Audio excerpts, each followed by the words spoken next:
Now, when most people think of confidence, right, they automatically think of not having nerves. For example, you're in school, you're about to do a presentation, you're not nervous when you go up there. That is completely incorrect. Confident people have nerves. The most confident people have nerves. All nerves mean is that you care. Confidence is about nerves, but it's about controlling your nerves when they arrive. Just to give a personal example, I would have to do moot court in this past semester in my law class, communications law class. In this class, I would have to be an attorney for one day. We would have a case and I would pick a side, which side I would like to defend, and I would be an attorney for that side. I've never done anything like this. I've never been to law school or anything. So being an attorney was kind of new for me. And I like to see myself as a great speaker. Subscribe if you want more communication tools, just simple communication tools. If you have any questions for me, drop it in the comment section below, as well as you can DM me on Instagram. I will put my socials up top. I'm Evan Willingham, also known as Dolo Evan.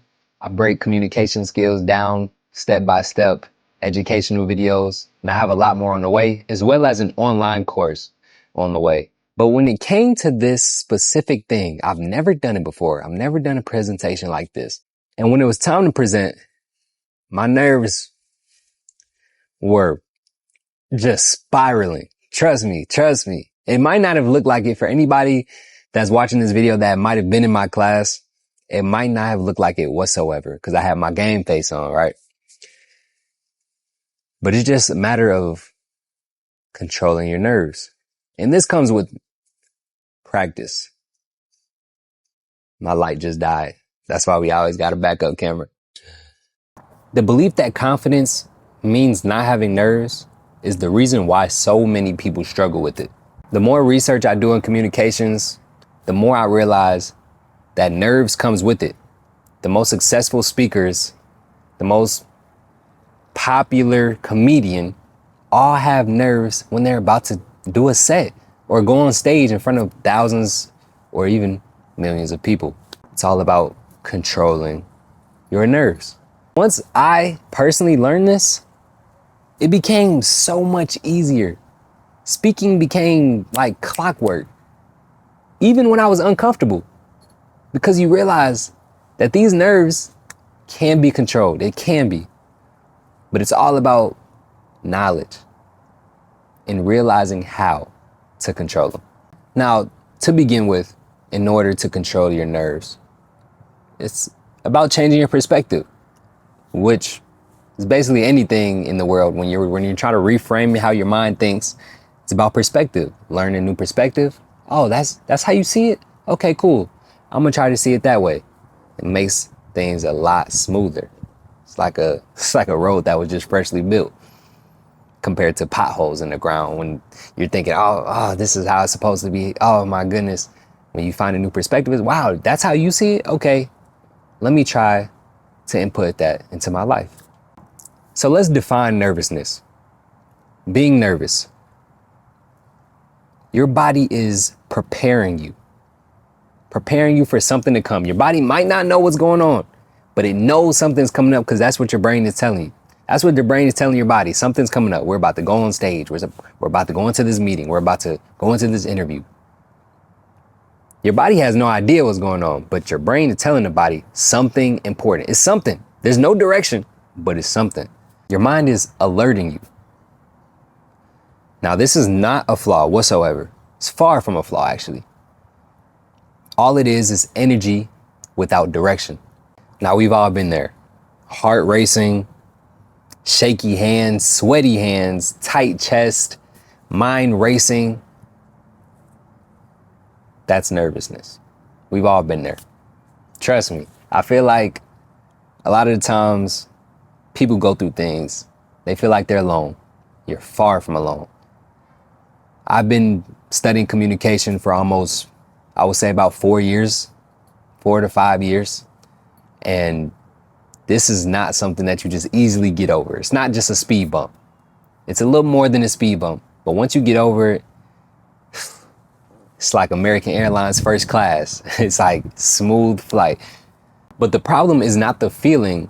It's not the fast heartbeats. It's not the sweaty palms. It's not how to deal with that.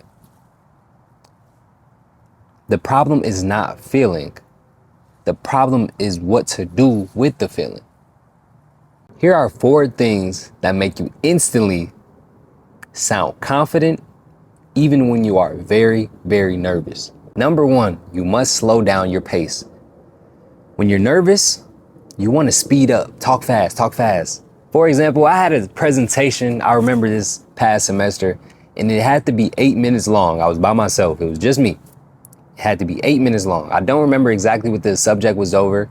Might have been hydraulic fracturing, like fracking, but that doesn't matter.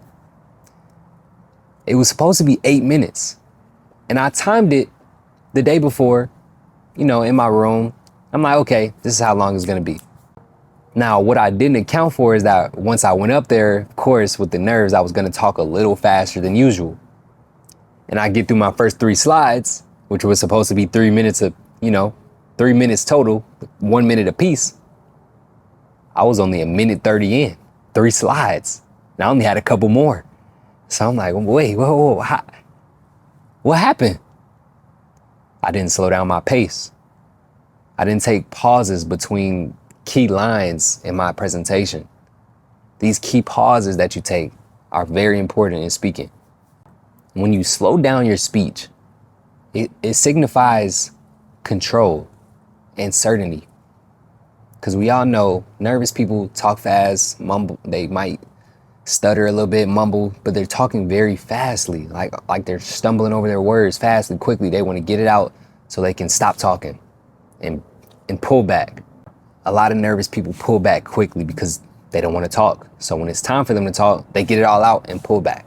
Okay, I'm done talking. Rushing signals uncertainty.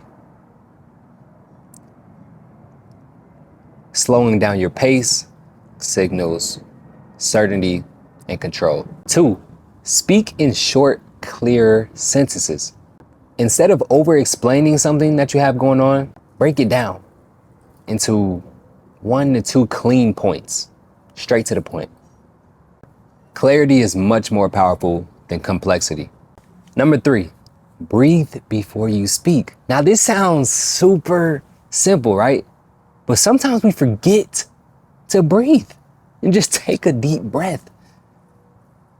We forget sometimes, and it's very easy to forget when you're nervous to breathe. And I don't know how, because we are human, but doing that right there takes a lot.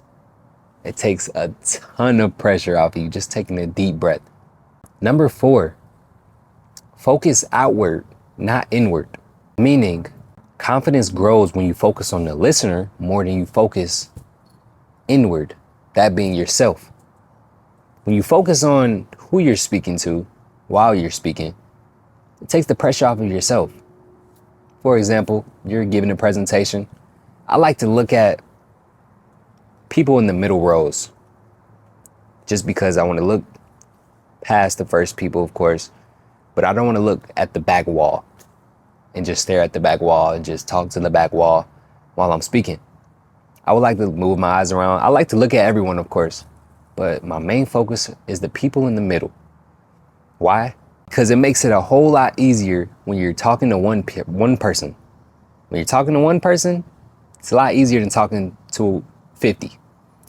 So when I'm talking to the middle people, it feels like I'm just talking to that row, which is 1, 2, 3, 4. It might be 7 people in the row. Ask yourself things like, what do I need this person to understand? Confidence grows when your attention leaves yourself. When you focus less on yourself, your confidence will grow. It is vital that you go out and try to better your communication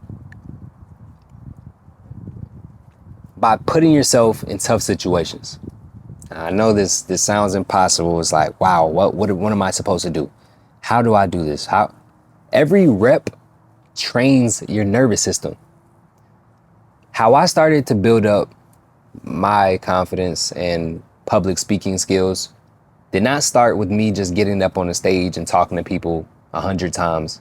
Although that would help, it's tough and it feels so far to reach. The truth is, I started small. I don't know where I heard this from or who I got this idea from, but going out in public, we all go to stores, maybe a shopping mall, even fast food, right? Maybe you're going to eat inside a restaurant. Talking to people along the way of your destination builds your confidence. For example, you're in the grocery store, you're walking by somebody, look at them, ask them how they're doing. How are you? Most of the times they'll say good. How are you? You say good, you keep it moving. You just got 1% better, just like that. Now imagine if every time you stepped out the house, you talked to 10 people. Over time, you're gonna get better, right? Because you're gonna run into somebody who says, oh, I'm doing good. Thanks for asking. How are you? What are you in here shopping for? And they're actually gonna build onto that conversation. You're throwing yourself into the fire. It's like, it's not the deep end. It's the shallow end, but you're throwing yourself into the shallow end. And as you do that further and further, you know what I'm saying? You start to float a little above water and it's not the shallow end anymore. You don't even realize. Just small interactions like that go a long way. And if you're nervous while you're speaking, just know that you're normal. You're human. Yes, we all have nerves, but it's about how you control them and manage them. But above all of that, the biggest takeaway I can give you on this video is that nerves does not mean you are not confident. They actually mean that you care. And it's good, rather, it's great.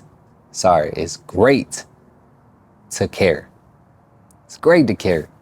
Because the people who don't care, well, you got to care about something. So when you get nerves and you don't care, that situation is not significant to you. But your body knows, your brain knows when something is significant. Those nerves are bound to come. And just know that everybody gets them. Subscribe if you want more communication tools, just simple communication tools. And if you have any questions for me, drop it in the comment section below, as well as you could DM me on Instagram. I will put my socials up top. I'm Evan Willingham, also known as Dolo Evan. I break communication skills down step by step, educational videos, and I have a lot more on the way, as well as an online course on the way. I appreciate you for watching, and I'll see you in the next video.